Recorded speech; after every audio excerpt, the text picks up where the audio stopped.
Bienvenue à Info TV Laval. Cette semaine, une belle brochette d'invités. Nous avons Alex Hadou, agent immobilier, qui nous parle du rôle de chaque intervenant lors de l'achat d'une première maison.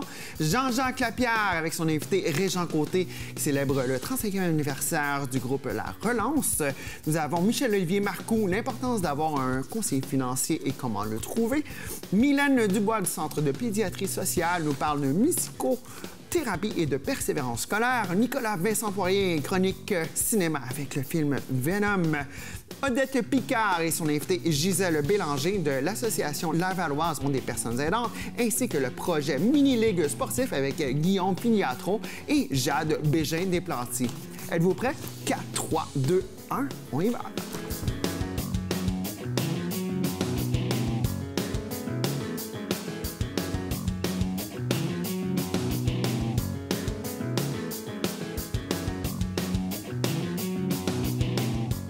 Ce matin, on accueille Guillaume Filiatro ainsi que Jade Bégin-Desplanty. Bonjour. Bonjour. Premièrement, donc, Guillaume Filiatro, directeur du développement à Sport Laval, ainsi que Jade Bégin-Desplanty, directrice générale adjointe du groupe Promo Santé Laval et nutritionniste.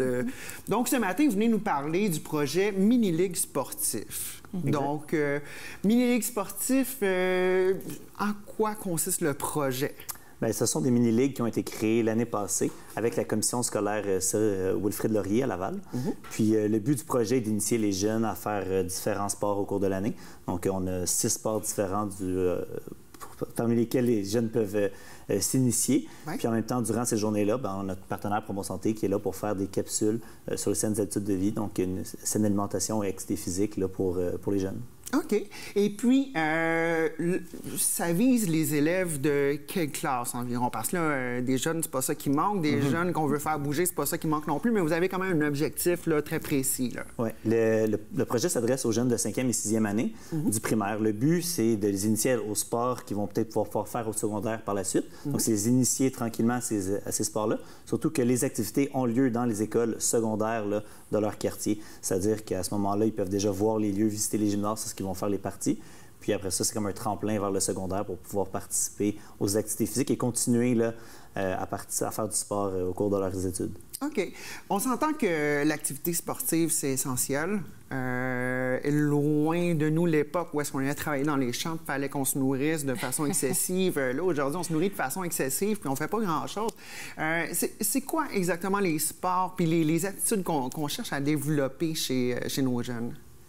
Bien, je te laisse peut-être pour les sports. Oui, c'est ça. Je vais aller avec les aptitudes. De notre côté, on est allé chercher les sports. On a 6 sports variés. Donc, on avait autant du volleyball, du basketball, du soccer, du hockey. Donc, on va chercher une panoplie d'activités qui vont vraiment chercher toutes les, au niveau de l'activité physique, là, toutes les mobilités, donc autant au niveau des jambes, autant au niveau des bras. Donc, une variété d'activités pour que les jeunes puissent voir ce qui les intéresse. C'est du sport d'équipe aussi, donc Oui, exact. On travaille aussi sur l'esprit d'équipe, on travaille sur l'engagement ensemble, sur la défaite et la victoire, la gestion des émotions aussi beaucoup. Ça, la gestion des émotions, je connais des adultes qui auraient besoin peut-être de ça. Mais écoute, Jade, à ce niveau-là, le développement des aptitudes, c'est quoi les aptitudes qu'on cherche à développer? Bien, c'est ça. Nous, dans le fond, on intervient comme des petites capsules dans le cadre des mini-ligues. Donc, on est plus, on parle de saines habitudes de vie, ce qui est vraiment notre mission au groupe Promo Santé Laval. Fait qu'on a eu des ateliers où on jumelait un peu la préparation physique, si on veut, mais c'est plus de travailler, comme on parlait des composantes tantôt de l'activité physique, donc l'agilité, la coordination, tout ça, pour initier les jeunes à une façon de bouger aussi qui est un peu différente de peut-être un sport d'équipe et tout ça. Et on a aussi le volet où on parle de l'alimentation, bien sûr, donc les capsules, entre autres, sur l'hydratation, les collations. Donc, sensibiliser les jeunes, pour nous, c'est important. Là. En plus, on sait, hein, les habitudes de vie, ça s'acquiert quand même tôt, puis c'est fun parce que ça peut être maintenu. Aussi. Ça se exact. perd vite, fait qu'on veut quand même renforcer les messages, tout ça, d'aller vers des bonnes formes d'hydratation, valoriser la consommation d'eau et tout ça. Puis c'est des habitudes qu'ils ont dans le sport, mais évidemment qu'ils peuvent reprendre aussi là, à l'école, dans la vie de tous les jours. Donc, c'est un peu ça qu'on vient ajouter aux ateliers mini-ligues. OK. Et puis, ça fait déjà un certain temps que c'est en marche, je vais le dire. Ouais. Donc, ça fait combien de temps que vous travaillez sur le projet conjointement? Bien, le projet, en fait, il y a plusieurs années, il y avait déjà des ligues qui existaient dans la commission scolaire. Puis on a décidé l'année passée vraiment de refaire une beauté à cette mini-ligue-là. Donc, c'est depuis l'année passée qu'on a débuté ce partenariat-là, qui est vraiment bénéfique là, pour les deux côtés. Et je pense surtout bénéfique pour les jeunes.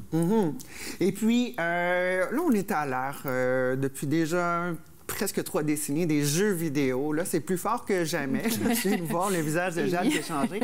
Écoute, qu'est-ce qu'un jeune typiquement assis devant ses jeux vidéo pourrait aller chercher comme outillage de se greffer à votre projet? Parce qu'on s'entend faire des sports d'équipe assis sur son sofa, c'est pas évident. Puis souvent, l'équipier est en Hollande ou je sais pas où quand ils font des concours. Est-ce que vraiment, on sent une différence entre un jeune on le sort du sofa, puis un autre qui était déjà un petit peu plus mobile, un petit peu plus sportif? C'est quoi la plus grosse étape qui serait peut-être le plus gros bénéfice là, de suivre la formation quand on est gamer, comme on dit? Bien, c'est sûr que nous, les équipes sont mélangées parmi les jeunes, sont affiliés à chaque école. Donc, par école, je pense que déjà, à la base, il y a un mélange dans les inscriptions. Autant des jeunes qui n'ont jamais joué au hockey cosum qui veulent s'initier et d'autres qui jouent déjà puis qui veulent aller dans cette compétition-là pour montrer qu'ils sont peut-être meilleurs. Puis c'est ça qui est intéressant, c'est sur le terrain, une fois qu'on les voit, ils doivent se débrouiller, ils doivent apprendre à gérer leurs émotions, parce qu'il y a des défaites et des victoires. Et aussi, après ça, ils doivent savoir comment travailler en équipe pour arriver à leur but. Donc, je pense que c'est bénéfique autant pour ceux qui viennent d'arriver et qui peut-être ne sont pas habitués, puis ils vont découvrir une passion, ils vont découvrir des activités ça leur donne des émotions, peut-être autant que les jeux vidéo. On espère plus, en tout cas.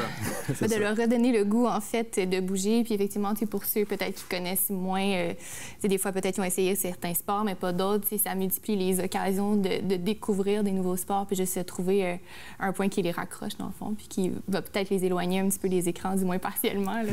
On aimerait ça, hein? Parce que les écrans, ils sont scotchés dessus. Puis aussi, souvent, en très bas âge, maintenant, c'est presque rendu la norme de le iPad, c'est rendu la nouvelle babysitter quand on a besoin de 5 minutes. Là.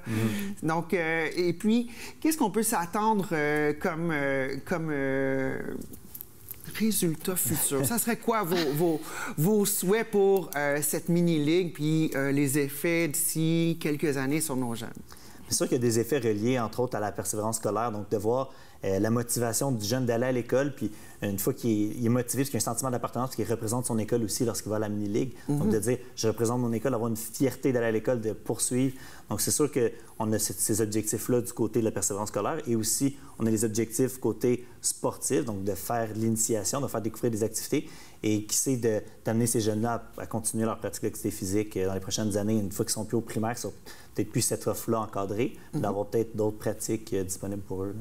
Et puis, dans les capsules que tu vas nous présenter, Jade, est-ce qu'il y a des trucs particuliers qu'on doit être attentif vraiment plus que d'autres, que tu dis, écoute, c'est symptomatique dans notre société, j'aimerais ça que les gens accrochent sur ce message-là en particulier? C'est certain que, dans le fond, celui qu'on a voulu aller toucher, c'est au niveau de l'hydratation, la consommation de boissons sucrées. Ouais. Donc, on voit quand même, dans les statistiques, on sait là, que c'est quand même très présent, surtout dans une catégorie d'âge chez les plus jeunes.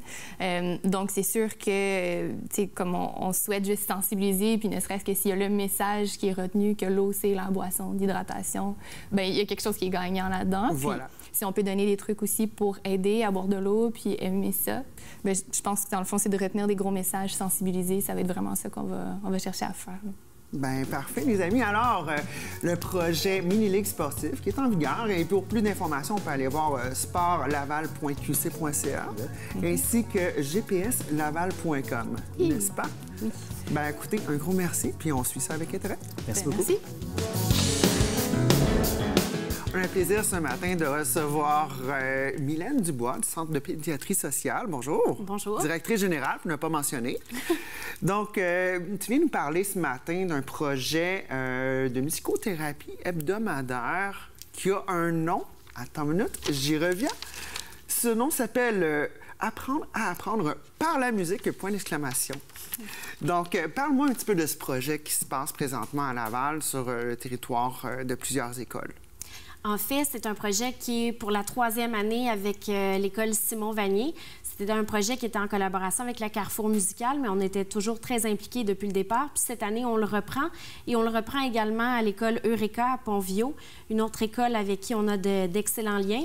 Et c'est un projet de musicothérapie avec des enfants qui ont des difficultés scolaires. Donc, au niveau des notes, mais aussi au niveau du comportement, des habiletés sociales, de l'autorégulation des émotions en classe. Donc, 2 midis par semaine, ils vont avec notre musicothérapeute jouer des instruments de musique, faire de la découverte au niveau de différents instruments de musique qu'ils ne connaissent pas nécessairement. On parle du cercle des tambours où on s'exprime avec un rythme. On parle aussi d'écrire des chansons.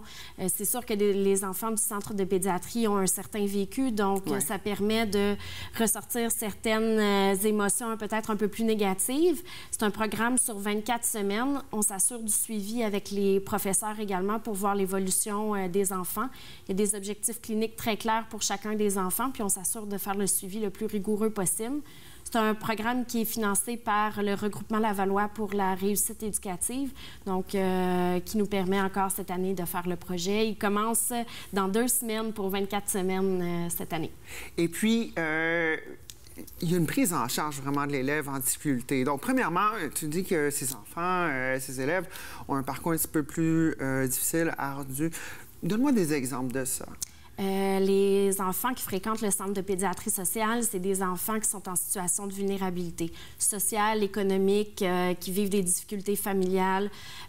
Parfois, on parle d'enfants qui ont vécu ou qui ont été témoins de violences, d'abus. C'est des enfants qui ont besoin d'un soutien un peu plus important pour qu'ils puissent se réaliser comme les autres enfants. Dans le fond, le centre de pédiatrie est là pour les enfants qui n'ont pas la même chance que les autres. Donc, sachant que la persévérance scolaire est un des déterminants sociaux de santé, nous, on est là pour favoriser leur cheminement scolaire le plus possible. Puis, dans le fond, chacun des enfants a un plan d'intervention par le médecin et le travailleur social. Par chaque enfant est référé, là. C'est pas juste « Ah, ben écoute, j'ai coulé mon examen de maths, maman, tu peux m'inscrire à ça? » Non, ça marche pas comme ça, là. Non, dans le fond, on travaille avec les écoles. Nos enfants fréquentent les écoles. Donc, les leurs, c'est les nôtres, vice-versa. Donc, on travaille en étroite collaboration continuellement avec les écoles. Les professeurs sont invités à nos cliniques pour faire un cercle autour de chacun de ces enfants-là. Et le projet en musicothérapie vient bonifier les interventions qu'on fait. C'est de la musicothérapie, donc c'est vraiment une thérapie clinique spécialisée où la musique était utilisée comme outil d'intervention. C'est pas un cours de musique comme on inscrit. On n'ira pas apprendre le piano, non, etc. On ne fera pas de concert non plus. C'est plus une initiation à la musique, comment sortir des émotions musicales. Comment ça fonctionne? Dans le fond, un peu comme l'art-thérapie où c'est le dessin, mais il y a aussi la musicothérapie. Chacun des rythmes peut être un moyen de s'exprimer. Ça peut être aussi un moyen de contrôle. Par exemple, le tambour, si on veut que le rythme soit doux, c'est important que l'enfant comprenne que le rythme est doux et apprenne à se contrôler par la musique. C'est vraiment... chaque instrument est choisi avec un désir clinique derrière. Chaque thématique de l'atelier est choisie vraiment... pour atteindre un objectif particulier. Donc, c'est sûr que tout ce qui est percussion est très utile parce que le rythme ou la force, ou ça a un impact. Nous-mêmes, on le sent, soit qu'on bouge ou les coups qu'on peut donner sur un tambour, ça a un impact aussi. Puis le rythme, on s'entend que c'est la base de toute musique. C'est le premier instrument qui a été inventé. Ça a été tout simplement se taper dans les mains, non? Tout à fait. Donc, notre musicothérapeute, Méliane, a une grande... elle travaille au centre de pédiatrie depuis 6 ans. Puis elle est à l'aise avec les enfants en situation de vulnérabilité ou qui ont des difficultés. C'est une experte en la matière. Puis avec elle, il y a une de nos psychoéducatrices qui est là également pour faire le suivi des enfants, intervenir, noter des choses qui sont importantes. On a eu, c'est déjà arrivé qu'avec Méliane, on ait une révélation d'abus. Mais là, ça a été repris tout de suite par l'équipe clinique, mais on s'assure du lien. Donc, il y a vraiment des choses qui peuvent sortir durant ces classes de musicothérapie qui peuvent vraiment apporter le cas Oh, on a trouvé le bobo, là. On peut a avoir découvert une des travaillé raisons. dessus, vraiment. Wow. Les enfants ne s'assoient pas devant un psychologue pour faire une thérapie. Ils Non. La pas en thérapie du parler. sofa, ça ne marchera pas. Non, ça ne marchera pas sur le sofa. C'est vraiment par la musique, par l'art aussi. On a une art-thérapeute pour d'autres projets, mais c'est des médiums qui sont importants pour venir intervenir auprès des enfants. Ça reste des enfants, donc le médium est ludique. Eux s'en rendent pas compte, mais on va travailler certaines choses derrière ça. OK. Et puis, partenaire clinique dans l'opération, ça fait combien de temps que vous êtes impliqué au niveau de tout ce support et puis cet entourage-là pour les jeunes en besoin? Ça fait combien de temps que le CPS est inclus là-dedans? Le centre de pédiatrie existe depuis 7 ans. La musicothérapie, on offre ce service-là depuis environ 6 ans. Pour le projet en persévérance scolaire, c'est vraiment une belle opportunité par le RLPRE d'avoir un financement à ce niveau-là. On a collaboré avec le Carrefour musical aussi quand il était plus opérationnel. Donc là, c'est pour la 3e année qu'on le fait à Simon-Vanier, pour la première fois à Eureka. Et qui sait, l'année prochaine... Propagation sur tout le réseau. On a 3 centres de pédiatrie à Laval. On a donc celui à côté de Simon-Vanier, celui à côté de l'école Eureka, donc peut-être HMD avec l'école Saint-Paul, qui sait, on pourrait partir un autre projet. Mais c'est sûr que nous, pour les enfants, on est toujours prêts à embarquer dans les projets, surtout quand on travaille en persévérance scolaire, c'est donc important. Et puis, les effets notables sur la persévérance scolaire, justement, qu'est-ce que ça peut être? Parce qu'on s'entend que la musique, c'est une discipline, c'est une façon de gérer, c'est une autogestion de soi en tant que telle, de gérer la musique, comment embarquer dans le beat, etc. Et puis, dans le concret, au jour le jour, au niveau des enfants qui suivent cette thérapie-là, quels sont les effets qu'on peut vraiment voir après quelques semaines de cette thérapie-là? Bien, c'est sûr que la musicothérapie a un impact. Là, les objectifs de ce programme-là, c'est vraiment au niveau de favoriser les aptitudes qui sont nécessaires pour un enfant à aller à l'école. Donc, être capable de gérer, de se concentrer, de lire, d'avoir une attention. On a beaucoup d'enfants avec des déficits d'attention, avec hyperactivité.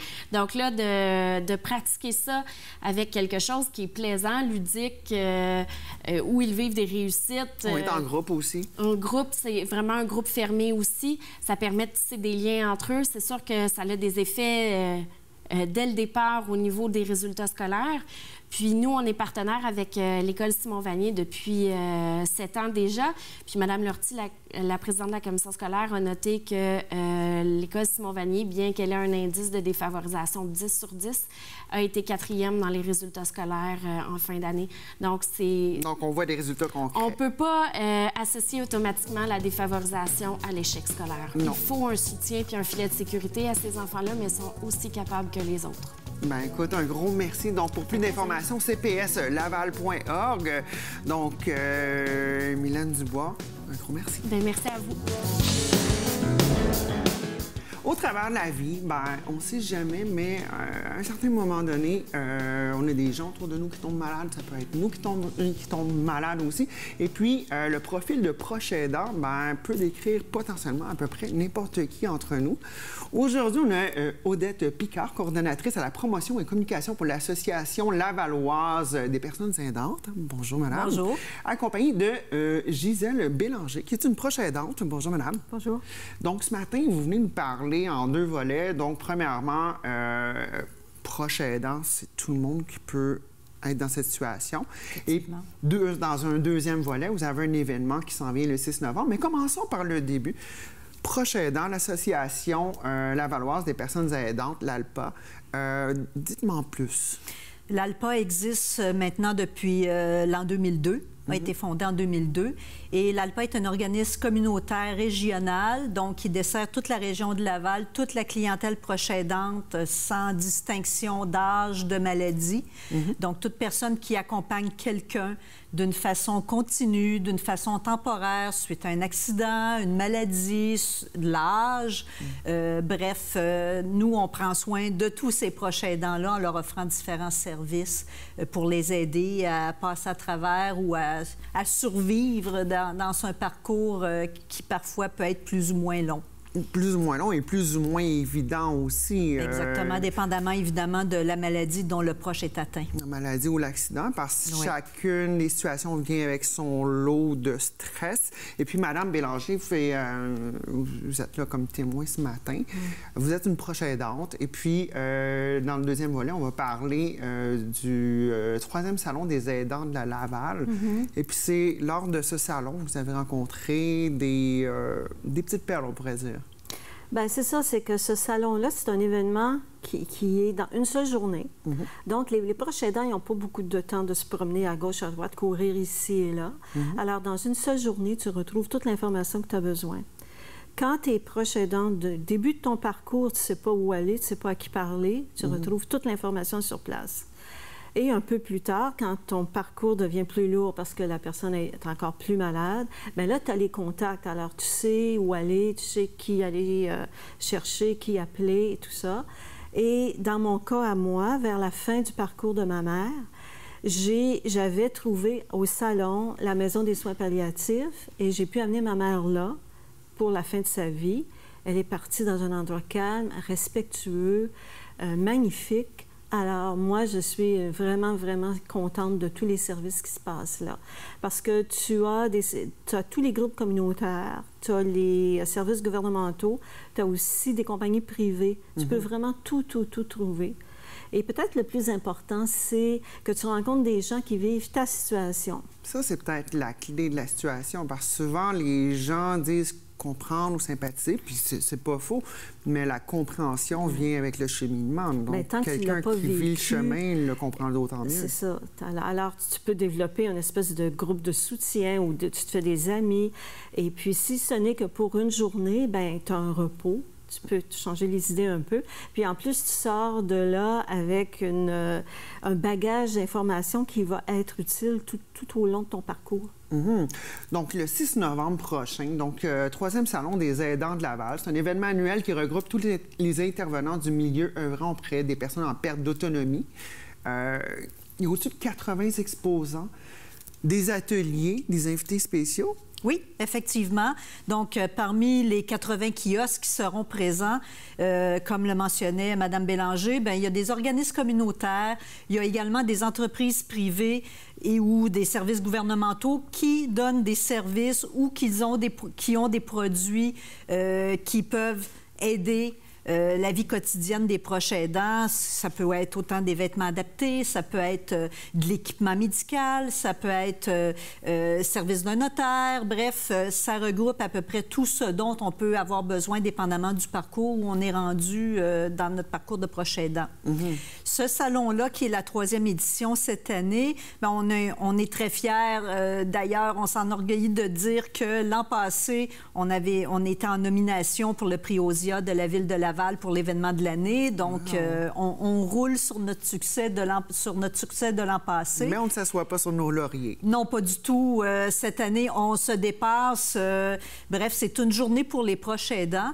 Et je me permets de vous faire part du slogan qui est « Parce que nous serons tous proches aidants, s'informer, c'est important ». Donc, un proche aidant qui est bien informé, on prétend que son parcours sera d'autant meilleur et il sera facilité. Donc, ce sont des outils que le proche aidant peut se prévaloir pour faire un parcours dans les meilleures conditions possibles. Donc, c'est le but de ce salon et ça reconnaît également l'apport des proches aidants parce que c'est la Semaine nationale des proches aidants au Québec, la première semaine de novembre. À chaque année? À chaque année. Donc, ces gens-là viennent sur place. C'est une journée totalement gratuite pour les 100 premiers aidants qui s'inscrivent. Donc, il y a un dîner, il y a un atelier animé sur l'heure du midi qui sera animé par Marie-Lise Pilote. Ouais. Dans l'après-midi, bien, on a une conférence surprise qui n'a pas été annoncée, mais que j'en fais la primeur. On a un scoop? On a un scoop aujourd'hui. Allez-y. Donc, c'est M. Péric Plusquelec qui est un très bon orateur d'ailleurs, qui va venir nous parler du stress, de la contagion émotionnelle et du langage non verbal. On s'entend quand on prend soin de quelqu'un qui est en perte, bien, le langage non-verbal peut nous aider d'autant plus de place. À mieux comprendre la personne dont on prend soin. Et en soirée, on aura une conférence par M. Pierre-Yves McSween, donc la liberté, en as-tu vraiment besoin? Pierre-Yves McSween, qu'on a pu voir à Télé-Québec, avec son émission et puis son livre, en as-tu vraiment besoin? C'est un comptable, en fait. Et puis, la notion de comptable, dans ce qui va venir vous parler, le lien est quand même assez aisé, facile à faire. Oui, parce qu'il faut penser qu'il y a une grande majorité de proches aidants qui sont encore sur le marché du travail. Donc, bien souvent, on prend soin de quelqu'un, bien, on commence par prendre un petit peu plus de vacances, de prendre des congés sans solde. Bien souvent, il y en a aussi qui se rendent jusqu'à l'obligation de laisser leur emploi pour prendre soin de la personne parce que c'est trop demandant. Donc, on s'entend que le côté financier, à ce moment-là, devient très important. Effectivement. Et on a invité les personnes à nous faire part de questions précises pour M. McSween, à savoir s'il y a des façons, s'il y a des moyens de mieux gérer nos finances ou de faire des choix judicieux au point de vue financier pour nous aider à passer à travers cette période-là, comme on disait tout à l'heure, qui est plus ou moins longue selon la situation de chacun. Tout à fait. Donc, 6 novembre prochain, ça se tiendra à quel endroit exactement? C'est au Château Royal de Laval, sur le boulevard du Souvenir. Donc, c'est le même endroit que l'an passé. Facilité de stationnement, facilité aussi pour les personnes à mobilité réduite. Donc, ça débute à 11h30 le matin et ça va se dérouler jusqu'à 21h environ en soirée. Donc, tout le monde est bienvenu. La visite des kiosques est gratuite. La conférence en après-midi est également gratuite. Donc, c'est une belle journée et il va y avoir des intervenants sur place autant que des proches aidants. Donc, c'est une belle occasion de rencontrer, de mettre tout ce beau monde-là en contact et de développer effectivement là, de bonnes relations pour être capable justement d'aller chercher l'information pertinente là, pour les proches aidants. Parfait. Alors, pour plus d'informations et inscriptions, c'est aldpa.org. Bien, mesdames, un gros merci. Et merci puis, à vous. C'est un plaisir. On se voit le 6. Parfait. Merci beaucoup. Chronique financière avec Michel-Olivier Marcoux. Bonjour. Bonjour. Ça va bien? Ça va super bien, merci. Oui. Alors, ce matin, on parle de l'importance d'avoir un conseiller financier et comment faire pour en trouver un. Moi, je vous dirais, bien, on met la télé au 609 et puis on regarde Info TV Laval et puis on se dit, ben voilà, on a Michel-Olivier. Mais te semblerait-il d'autres astuces aussi intéressantes? J'ai d'autres arguments quand même. D'autres arguments? C'est ça exactement. Pour ceux qui n'ont pas de conseiller encore, bien, en fait, les aider à prendre leur décision puis à aller chercher un conseiller financier. Ouais. Puis ceux qui en ont déjà un, bien, de confirmer qu'ils ont pris la bonne décision d'aller d'en avoir un, en fait. Surtout de nos jours, on est vraiment dans une ère où est-ce qu'on peut tout faire en ligne. Ouais. On peut magasiner, on peut s'acheter un voyage, on peut aussi investir notre argent nous-mêmes. Chose que je ne recommande pas vraiment parce qu'on n'achète pas une paire de jeans qu'on peut retourner si la grandeur ne nous fait pas. On planifie notre retraite, on planifier les études de nos enfants. Si on manque notre coup, c'est fini. Exactement. C'est quand même des gros objectifs, des gros projets de vie. Fait que je pense que c'est bon de bien le faire. Puis pour aider un petit peu, dans le fond, pour prouver ça, j'ai une petite statistique, une étude qui a été faite en 2016 qui a démontré que les ménages avec un conseiller financier ont accumulé 290 % de plus d'argent au moment de la retraite. Donc, c'est à peu près 3 fois plus. C'est quand même une grosse différence. Ouais. Puis ça, en fait, c'est vraiment, peu importe la situation financière, des fois, les gens, oui, mais c'est juste les personnes qui ont beaucoup de sous qui ont des conseillers financiers. Cette étude-là a vraiment... C'est plus vrai, ça. Non, c'est pas vrai exactement. Avoir un conseiller financier, beaucoup de gens ont peur, ils savent pas comment... Mais il y a eu beaucoup de... Bien, c'est ça. Il y a eu la mauvaise presse, des mauvaises... évidemment, on parle tout le temps de Norbo, Earl Jones, des trucs comme ça. Oui, évidemment. Mais c'est pas parce qu'on pointe tout le temps les exceptions, mais en fait, il faut penser aussi à la majorité des conseillers qui font un bon travail. Ça a quand même fait peur à la plupart des gens, parce que là, les gens, déjà, quand on parle de gros sous ou de ces sous pour l'avenir, c'est comme souvent, c'est comme, c'est ardu, on ne sait pas trop, c'est compliqué, puis là, on perd a travaillé fort pour ces sous-là, exactement, puis on veut pas non plus se faire avoir, on veut pas les perdre, on veut pas ne pas pouvoir prendre sa retraite au moment désiré. Fait que c'est vraiment important quand même d'avoir un conseiller puis de retrouver confiance un petit peu parce qu'il y a beaucoup de conseillers financiers au Québec qui font un excellent travail puis qui aident plusieurs familles à prendre leur retraite, à envoyer leurs enfants à l'université. Fait que c'est vraiment important de le faire.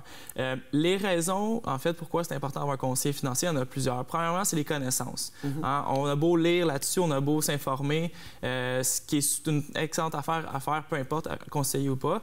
Par contre, les connaissances en termes de perspective de marché, dans quel type de placement aller investir, à quel moment investir, à quel moment on est mieux d'être plus prudent. Il faut être dans le bain, il faut vraiment être dans le milieu pour savoir quand faire ces mauvais changements. Exactement. C'est pas parce qu'on lit sur Internet des articles dans le journal ou peu importe qu'on connaît vraiment pas les dessous, mais en fait, les conseillers financiers ont accès à des conférences, ont accès à rencontrer des gestionnaires de portefeuille qui ont beaucoup de connaissances. C'est tout des trucs que monsieur, madame, tout le monde ne peut pas nécessairement avoir accès, même s'ils sont super intéressés. De l'information privilégiée. C'est ça.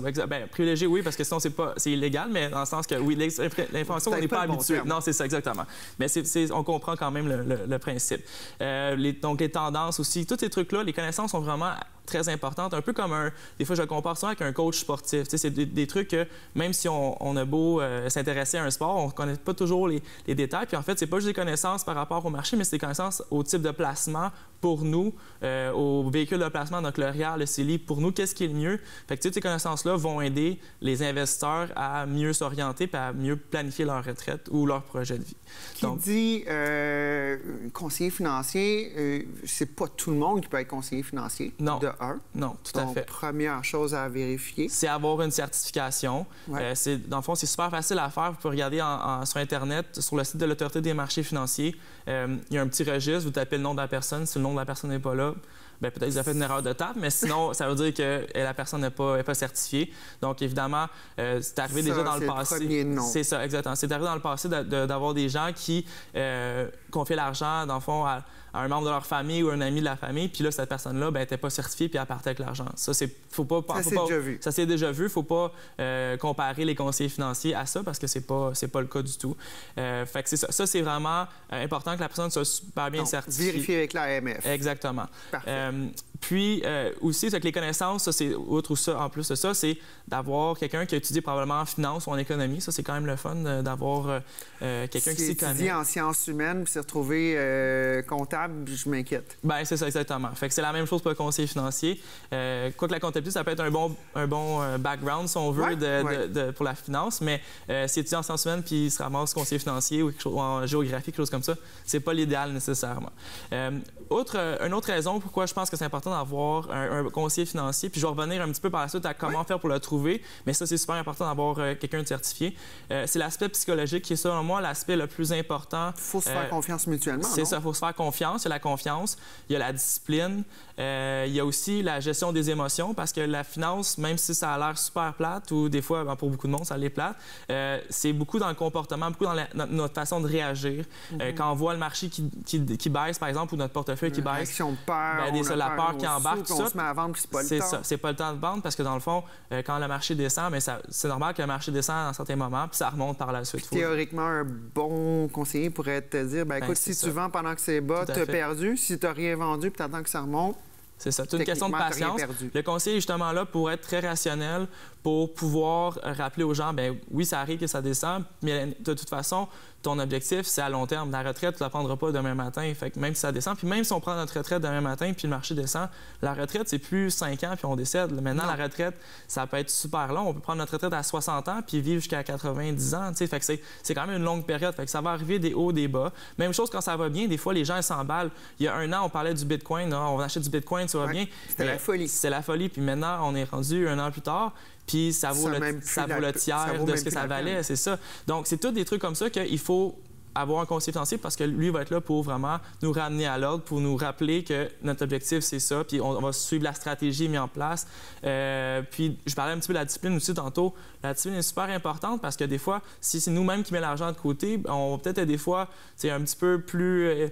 on va faire moins attention un mois, quelque chose comme ça. En fin de semaine, j'ai un gros party. S'acheter une guitare, quelque chose, des fois. Voilà. Donc, comment ça se connecte. Exactement. Donc, tous des trucs, le conseiller peut être là pour nous rappeler à l'ordre, puis nous dire, dire, il faut toujours continuer à mettre de l'argent de côté. Fait que ça, c'est vraiment l'aspect psychologique, selon moi, est encore plus important que les connaissances, même si c'est pas à négliger. Le conseiller, comme genre, ça arrive tout le temps avec des investisseurs à qui je fais affaire, qu'il faut que je leur rappelle à l'ordre, il faut que je leur dise oui, mais c'est important sur le long terme, pas nécessairement le court terme. Des petits trucs comme ça qui sont... C'est un coaching. C'est du coaching, exactement. C'est exactement ça. J'aime pas toujours le terme coach de vie dans tout, non, mais j'aime ça le comparer à un coach sportif, vu que j'ai fait beaucoup de sport dans ma vie. Donc, OK. Et puis, rapidement, il nous reste moins d'1 minute pour faire le choix, pour en trouver Comment trouver un? Ouais. Ben, c'est sûr que, notamment, être certifié, ça, c'est la première chose super importante. Regardez autour de nous. Des fois, on a des membres de famille, des amis qui font affaire déjà avec un conseiller. Ils peuvent nous référer, nous dire s'ils sont satisfaits ou s'ils ne sont pas.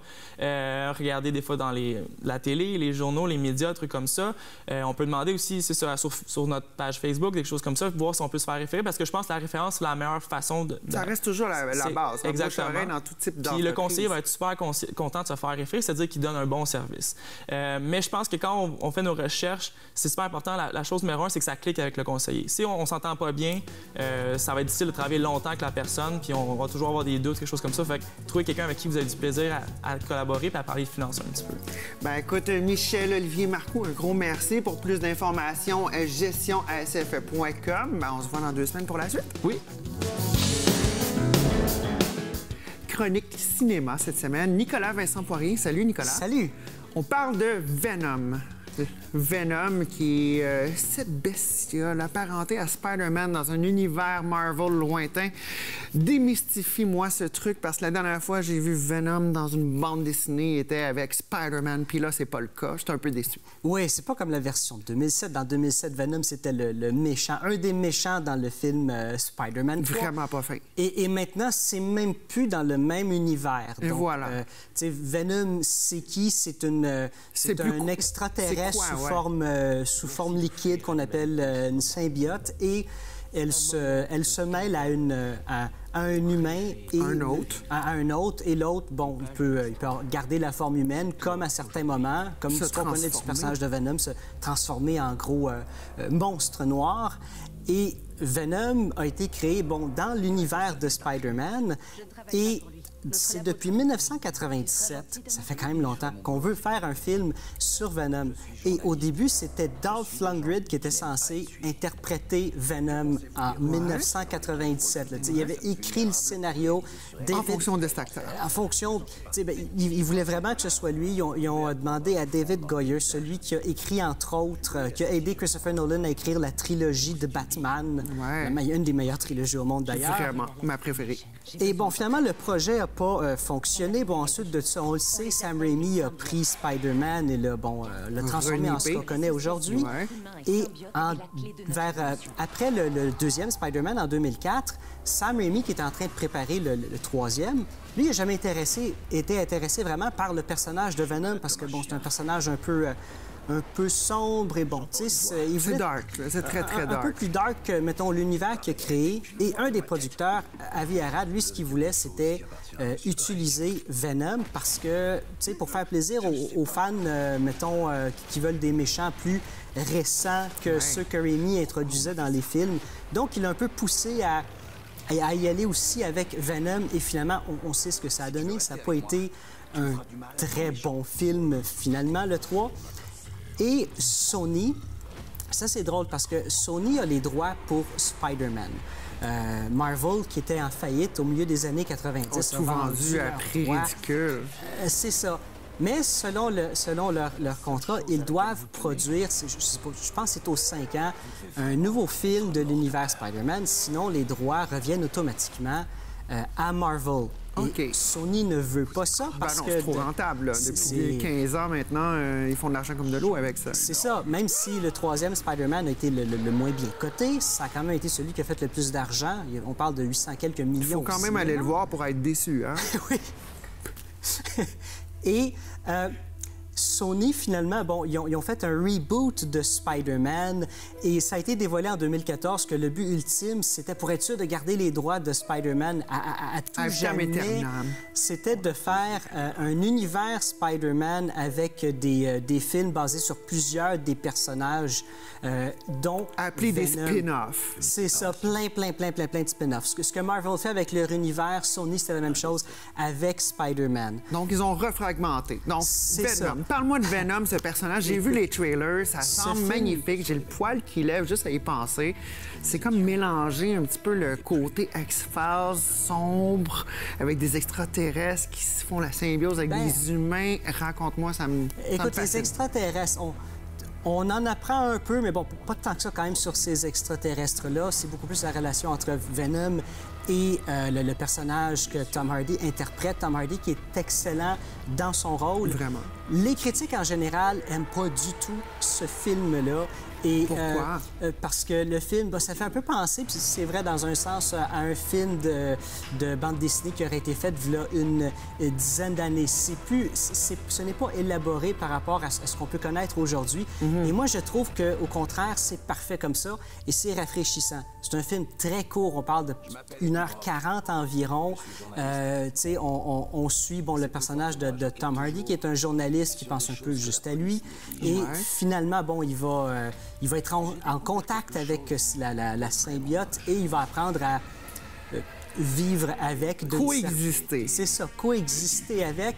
Et moi, j'ai adoré ça, justement, la relation, ce qu'on voit à l'écran entre la symbiote et Tom Hardy. Le reste du film, c'est bien, c'est correct, c'est un bon divertissement, c'est pas trop long et c'est correct pour ce que c'est. On ne voit pas Spider-Man dans ce film-là et on ne le verra jamais, je pense, dans... Parce que c'est un autre monde. On a fractionné le monde de Marvel. On a fractionné parce que Sony a laissé les droits à Marvel d'utiliser Spider-Man, mais ils ont encore les droits sur l'univers Spider-Man. Ce que Sony veulent, eux, c'est qu'ils l'ont dit à plusieurs reprises. On va faire tous les personnages. On aimerait bien ça que Spider-Man arrive dans notre univers. Il n'y a pas de problème. Eux autres sont très ouverts à partager le Spider-Man que Marvel a créé dans leur univers de Venom. Et même que, pour être sûr que peut-être ça arrive un jour... Ils ont laissé une porte ouverte? Tout le monde voulait... les fans voulaient que Venom soit un film 16 ans et plus... Vraiment gore à fond. Comme Deadpool l'a été parce que, à cause du personnage, entre autres. Ouais. Et finalement, non, si on fait ça, le Spider-Man de l'univers Marvel pourra jamais aller dans l'univers de Sony. On pourra plus vendre de jouets. C'est ça. Donc, pour être sûr que ça arrive, on met ça général. Donc, tu sais, c'est un Venom, le personnage, il bouffe des têtes, entre autres, dans le film, mais c'est fait de façon générale pour que toute la famille puisse regarder ça sans avoir peur. Ah, voilà. Et puis, rapidement, Nicolas Vincent, ton interprétation de ce film, ton analyse. Là, tu dis les critiques n'ont pas aimé, mais tes critiques, toi aussi, du cinéma. J'ai bien aimé ça. J'ai bien aimé ça pour ce que c'est. Je trouve que c'est rafraîchissant parce que, justement, on n'est plus dans une histoire super élaborée comme on a l'habitude de le voir maintenant. Ça fait penser un peu à ce qui se faisait il y a une dizaine d'années. C'est bien, selon toi? Pour moi, c'est bien. Ça fait changement. Si tous les films de super-héros reviendraient un peu comme ça, là, OK, non, ça serait un pas en arrière. Mais pour ce qui est de Venom, je trouve que c'est parfait pour ce que c'est et j'ai bien hâte de voir le deuxième.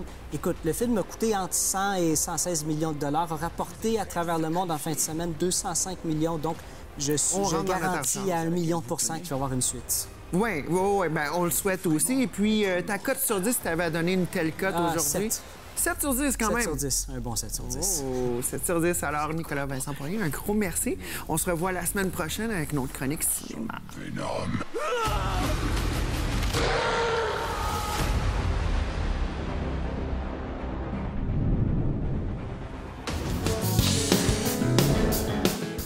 Deuxième apparition sur l'émission. Alex Hadou, courtier immobilier. Ça va bien, Alex? Oui, ça va bien, toi? Oui, toujours.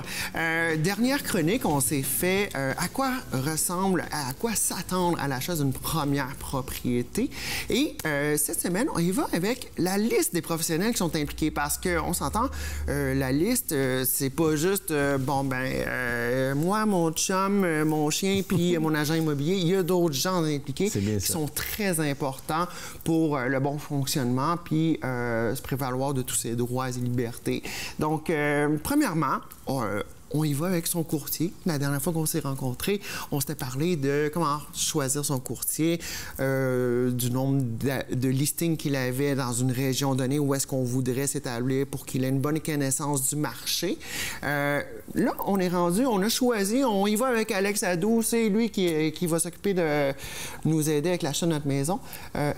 Quels autres professionnels sont impliqués? J'imagine qu'il doit y avoir, autre que toi, il doit y avoir une liste de notaires. C'est bien ça, c'est bien ça. Bien, le deuxième professionnel, je vous dirais, qui est super important, c'est soit votre courtier hypothécaire ou votre banquier. Oui. Ça va être lui qui va vous aider à décider. Il faut qu'on devienne comme ça avec notre banquier. Bien ça. Là. On l'invite à souper samedi. à tous les samedis, je vous dirais. À tous les samedis, ouais. OK. C'est super important. Le courtier hypothécaire ou votre banquier, lui, va vous aider, dans le fond, à vous préqualifier pour avoir votre prêt hypothécaire. Donc, préqualification, c'est simplement, on passe au travers du processus, mais c'est pas estampé comme... C'est pas une offre d'achat, c'est juste on a tant de budget qu'on pourrait travailler avec. C'est bien ça, effectivement. Parfait. Lui, il va vous guider pour votre budget de 1 et de 2, il va savoir, dans le fond, soumettre votre dossier au prêteur. Si c'est un courtier hypothécaire. Puis si c'est un banquier, il va savoir comment le soumettre à l'analyste de la vente. Oui. Puis l'analyse, c'est quand même un processus. C'est tout un processus. On passe au peigne fin, donc tout l'historique, crédit, débit, finances, etc. On passe au peigne fin, tout ça. C'est bien ça, dans le fond.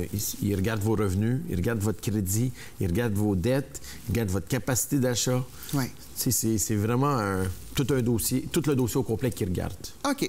Une fois qu'on a eu notre préapprobation, on est en business. Là, c'est qui le prochain professionnel? L'inspecteur en bâtiment. L'inspecteur en bâtiment. Donc, lui, c'est un frais que souvent, on n'y pense pas. On se dit, la maison, elle est belle, elle est neuve, tout va bien. Mais c'est pas toujours le cas. C'est pas le cas. Souvent, ce qui se passe, ce qu'on voit régulièrement, c'est que l'acheteur, il amène le beau-frère qui s'improvise, qui connaît tout. Ouais. Mais le beau-frère, pas parce qu'il est dans la construction qu'il va savoir bien inspecter la propriété. Parce que c'est un art en soi. L'inspecteur va peut-être analyser des trucs que il va voir des trucs que le beau-frère ne va pas nécessairement voir. Non seulement ça, il y a une assurance responsabilité, l'inspecteur en bâtiment. Ça, c'est important de le mentionner parce que là, si je prends la décision d'acheter la maison, puis finalement, il y avait un vice caché, puis l'inspecteur passe à côté, le beau-frère passe à côté, je suis pas protégé. C'est bien ça, vous n'êtes pas protégé. Fait que vous pouvez revenir sur l'inspecteur en bâtiment. D'accord. Parce que tous les inspecteurs protection en bâtiment, supplémentaire pour moi et ma famille et mon petit clan, là. C'est bien ça. Parfait, OK. Et puis, comment est-ce qu'on fait pour choisir un inspecteur? Ça, c'est généralement le courtier qui en connaît. Généralement, le courtier, il connaît, mais ce que je vous conseille, c'est d'aller sur l'Association professionnelle des inspecteurs en bâtiment. D'accord. Puis regarder, dans le fond, son assurance responsabilité, regarder son champ d'expertise. Ça fait combien de temps qu'il fait ça? Parfait. Est-ce qu'il y a je vous donne un exemple en ce moment. Est-ce qu'il y a la caméra thermique? Est-ce qu'il est équipé? Ouais. Y a-t-il tous des équipements? OK, parce que c'est quand même un métier qui est technique. Là, on parle de caméra thermique, on parle d'inspection. On veut voir s'il n'y a pas des fuites au niveau thermal qui vont nous coûter de l'électricité supplémentaire ou quoi que ce soit, ou que la maison va se mettre à suinter ou quoi que ce soit. Là, que c'est bien fait. C'est bien ça, c'est bien ça. Parfait. Ensuite, la liste continue de s'allonger, mais si on y va rapidement, les derniers maillons de la chaîne pour vraiment être bien entouré. Votre notaire. Votre notaire, lui, c'est le professionnel qui va finaliser, stamper votre transaction. C'est lui comme... qui va l'officialiser. L'officialise. C'est bien ça. OK. Et puis le notaire, comment ça se choisit, ça? Bien, moi, ce que je vous conseille, c'est d'y aller par référence avec un notaire. D'accord. Premièrement. Deuxièmement, regardez, ça fait combien de temps qu'il fait ça, le notaire? Pas juste qu'il vient de commencer, il n'a pas assez d'expérience. Magasiner les prix aussi, super important. Encore une fois, le notaire, bien choisi, travaille pour nous. Couche de protection encore supplémentaire sur notre petit clan qui s'aventure vers un achat immobilier. Super important, vérifier s'il fait partie de la Chambre des notaires, évidemment. Bien sûr. Bien sûr. OK. Par la suite, la liste pour ce qui est de l'achat, ça se résume pas mal à ça ou il y a encore d'autres gens autour à contacter ou à se mettre amis avec? Là, je vous dirais un évaluateur aussi, un évaluateur agréé.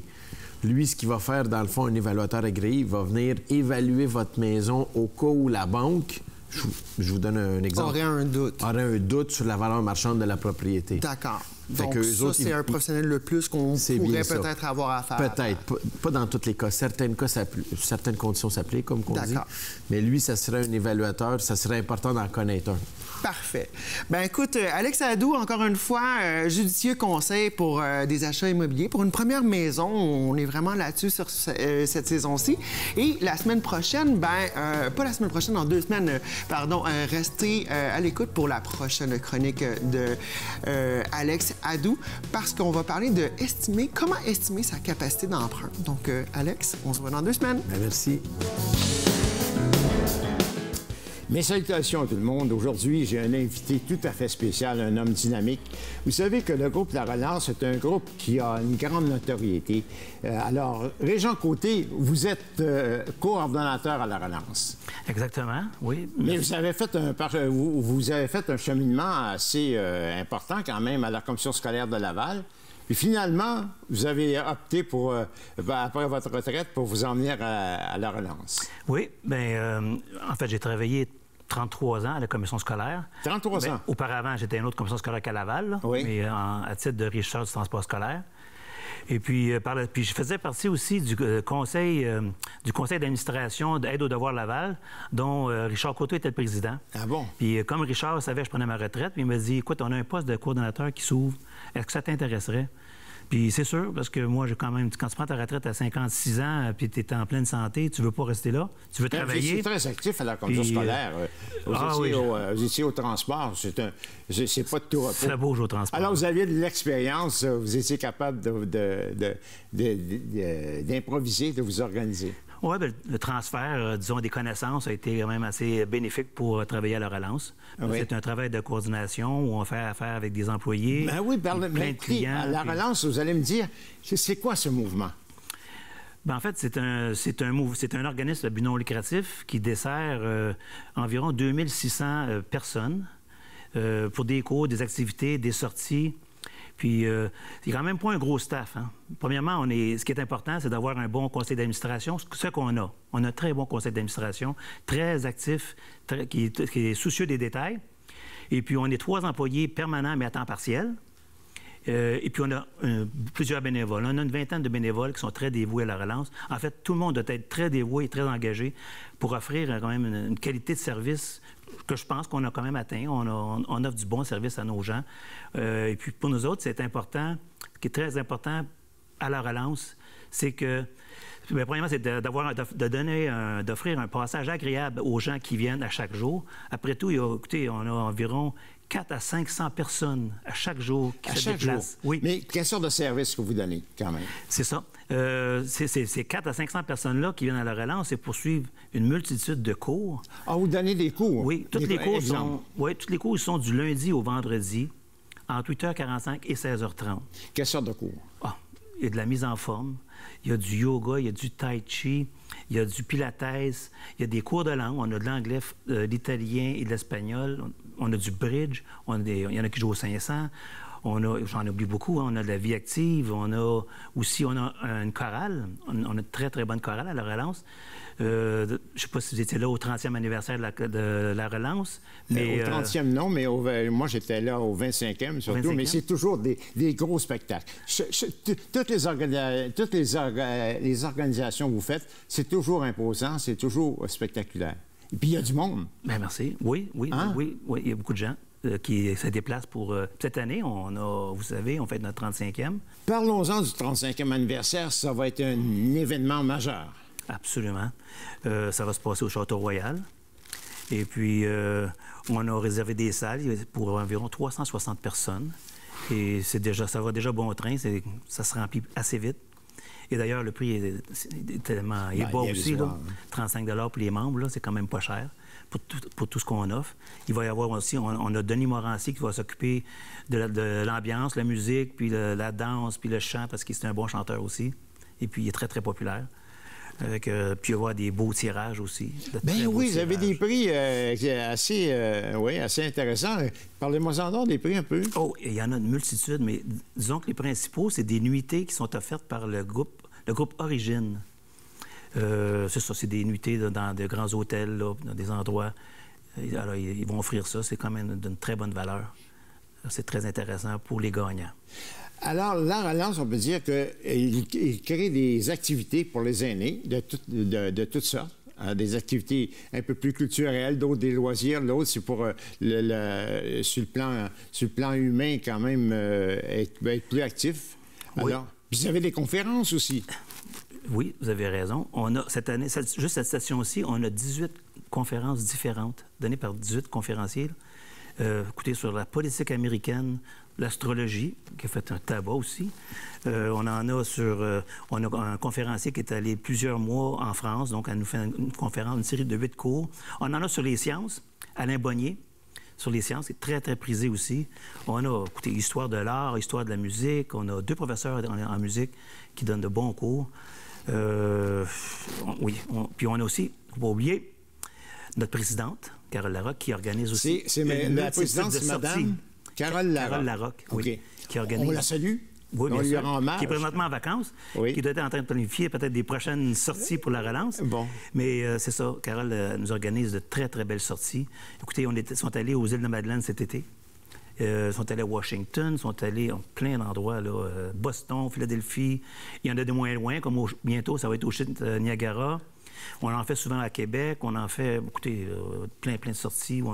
Des fois, c'est pour aussi des humoristes ou des pièces de théâtre, agrémentées d'un dîner, d'un souper.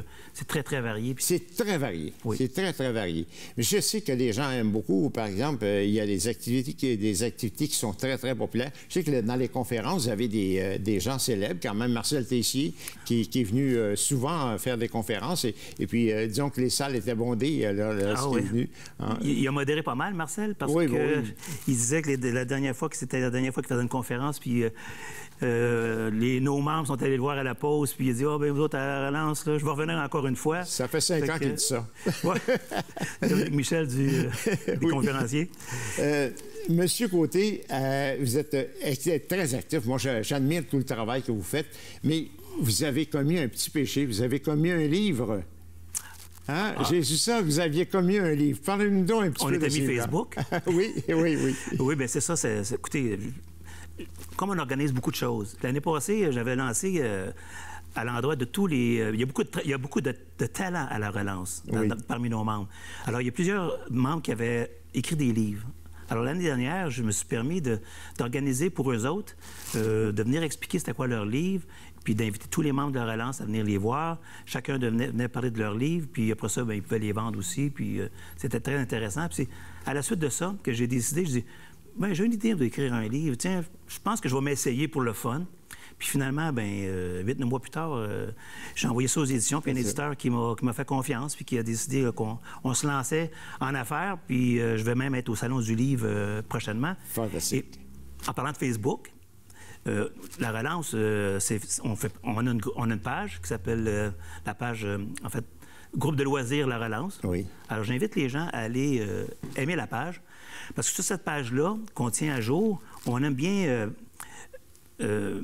mettre sur cette page-là qu'est-ce qui s'en vient comme conférence la semaine suivante. Monsieur Côté, c'est tout le temps qu'on a actuellement.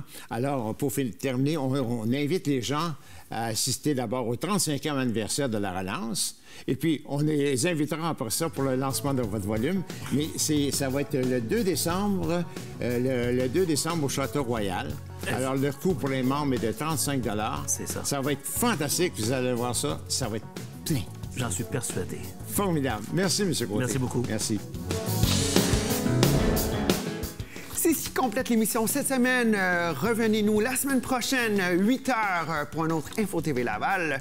Pour ce qui est de la prochaine émission, restez à l'écoute pour Fans de Country ainsi que Bingo TV Laval, TV Bingo Laval, avec 3 500 $ en prix à gagner, ainsi que 2 500 $ pour la carte pleine TV Laval. Ici, c'est bingo-tvrl.ca pour plus d'informations et la liste des dépositaires. Mon nom est Stéphanie Léveillé-Denis.